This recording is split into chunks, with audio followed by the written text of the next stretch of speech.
So this video is going to talk to you guys about a couple of the major romantic poets. So we've had a video on Keats, which you may or may not have watched yet. You should watch the Keats video though. But this video is going to try to cover, in a fairly peremptory way, some of the main romantic poets other than Keats. So there are 6 big romantics. There is Blake, Wordsworth, Coleridge, Keats, Byron, and Shelley. So we've got a video on Keats. You're reading a little bit of Blake, but I'm not going to talk about him in the videos, unfortunately. So today what we're going to talk about in this video is Wordsworth and Byron, and I'll talk a little bit about Shelley at the end. So Wordsworth and Byron represent, for me, 2 of the major trends of the Romantic era, and these poems, I think, exemplify that, the poems that I had you guys read for today, or for this week, rather. So Wordsworth is one of the originators of sort of the Romantic movement in poetry. He and Coleridge, in 1798, published Lyrical Ballads, which is one of, if not the greatest, sort of collection of romantic poetry published during the era.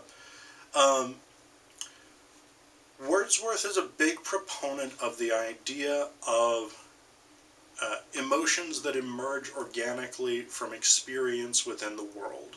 So he is very interested in nature. He's very interested in sort of going out into the world and experiencing the world, and then using the emotions that he experiences while doing these things to express his spontaneous experience of passion through language. So he's about sorry. So he's about trying to express emotions in a way that's always sort of unfulfilled, or a way that's always incomplete, but emotions derived from experiences in the world. So we can take a look at this, and we can get this, for instance, in one of Wordsworth's best poems, one of his most famous poems, I Wandered Lonely as a Cloud. So this is pages 334 and 335. So one of the things we immediately notice here is the engagement with nature. I mean, we start out, boom, right from line 1 with a nature metaphor. I wandered lonely as a cloud. So again, his sort of loneliness is compared to this ethereal, floating cloud. I wish I had a better sort of synonym for it, but it's a cloud. But then he comes to this this field of daffodils, and he describes them repeatedly as dancing. So he uses this word in lines 6, 12, 13, and 24, which would be the first and last line of every stanza. So we know that this is supposed to be important, but this is the big sort of nature metaphor here. The daffodils dancing on the lake shore for joy. And he says here, lines 15 and 16, a poet could not but be gay in such a jocund company. And this is, again, this sort of processing of emotions, this understanding of an emotional experience through poetry and through reflection. But it's an emotion prompted by the experience of nature, prompted by Wordsworth's encounter with this field of daffodils on the lake shore. And then one other really cool thing about this poem is that if you look at the last stanza, this actually repeats the entire motion of the poem in miniature.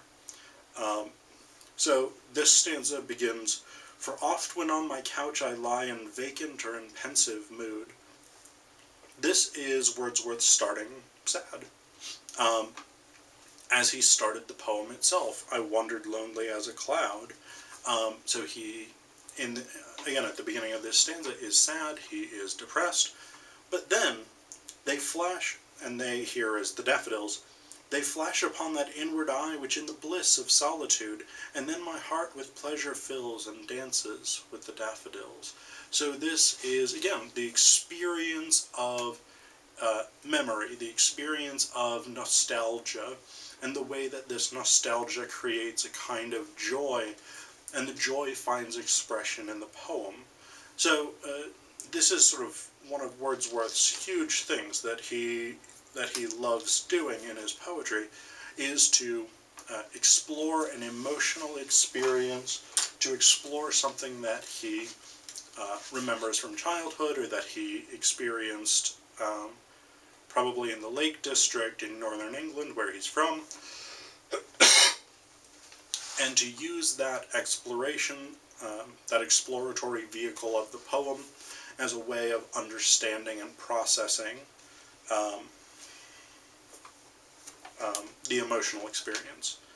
And we can see the same thing in Byron's work, although Byron is somewhat of a different strain of romanticism.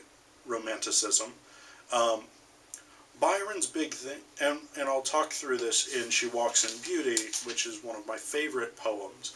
I'll talk through this sort of nature connection and so on and so on. But one of the things that Byron does that's really famous, and that really sort of marks his work as Byronic, which is the adjective that we use to describe something that is like Byron. He has what's called the Byronic hero in a lot of his works. Works like The Corsair and Don Juan.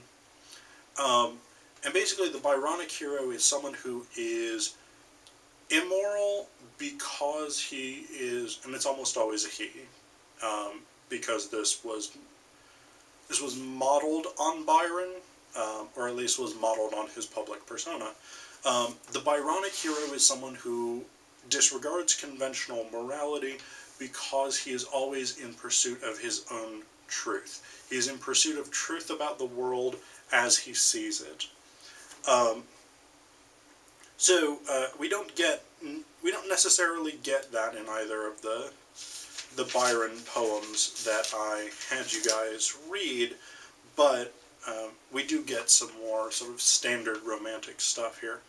And one thing I'll say real quickly about So We'll Go No More A-Roving, the thing that this does that's particularly romantic is that it borrows lines directly from a Scottish ballad. And the Romantics loved ballads. They loved anything they perceived as being sort of rustic and more authentic in its expression of emotion, expression of experience, expression of the common man. But She Walks in Beauty is a great romantic poem, and again it explores these similar kinds of things to what Wordsworth is doing. I mean, again, we've got this immediate simile in this case. She walks in beauty like the night. And actually, I wandered lonely as a cloud is a simile as well. I think I called it a metaphor, but whatever. It's a simile. So, she walks in beauty like the night of cloudless climes and starry skies, and all that's best of dark and bright meet in her aspect and her eyes. And this is significant because, one, it's a nature metaphor, so we've got, again, that romantic tendency to appeal to nature as a basis for understanding the world around us, but it ties nature to the beloved. So, for Wordsworth, in his poem, nature is tied to his own emotional experience. Here, for Byron, it's tied to the character of the beloved. And especially in this last stanza, by the way, this is pages 617 to 618, She Walks in Beauty, is the last couple of lines of this poem, and this poem, again, comparing the beloved to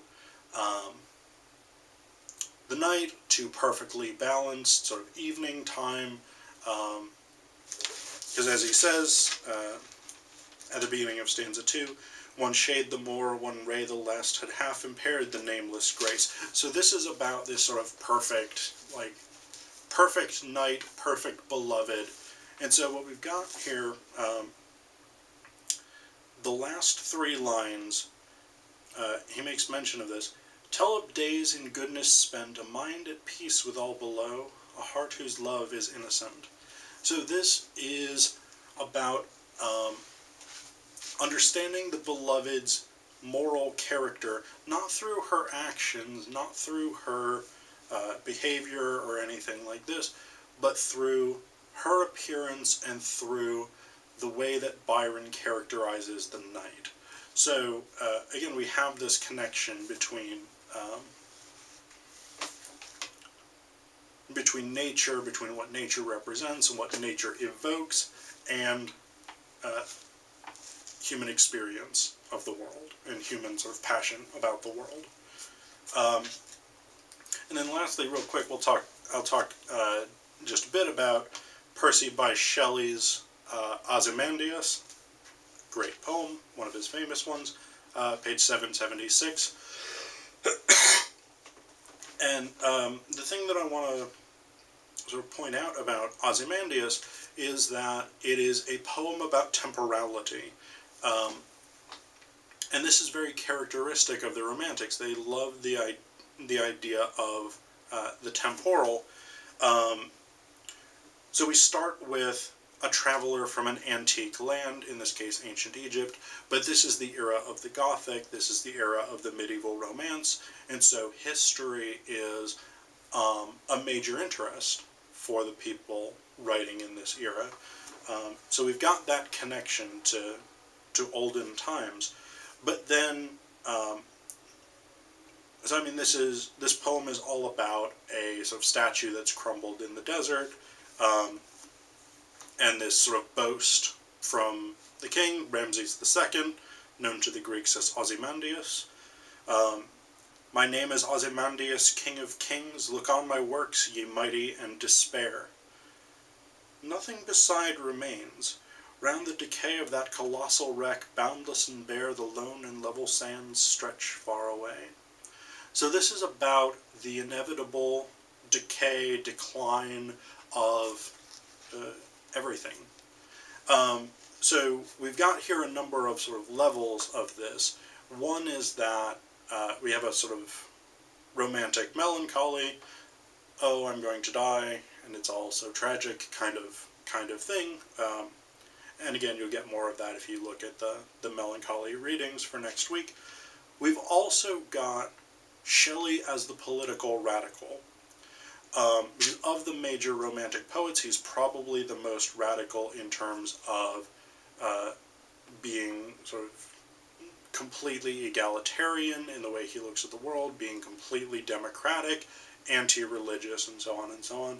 And so we've got here that sort of encapsulation of all of the political, all of the social, all of the religious institutions that currently wield power are going to decline, going to die.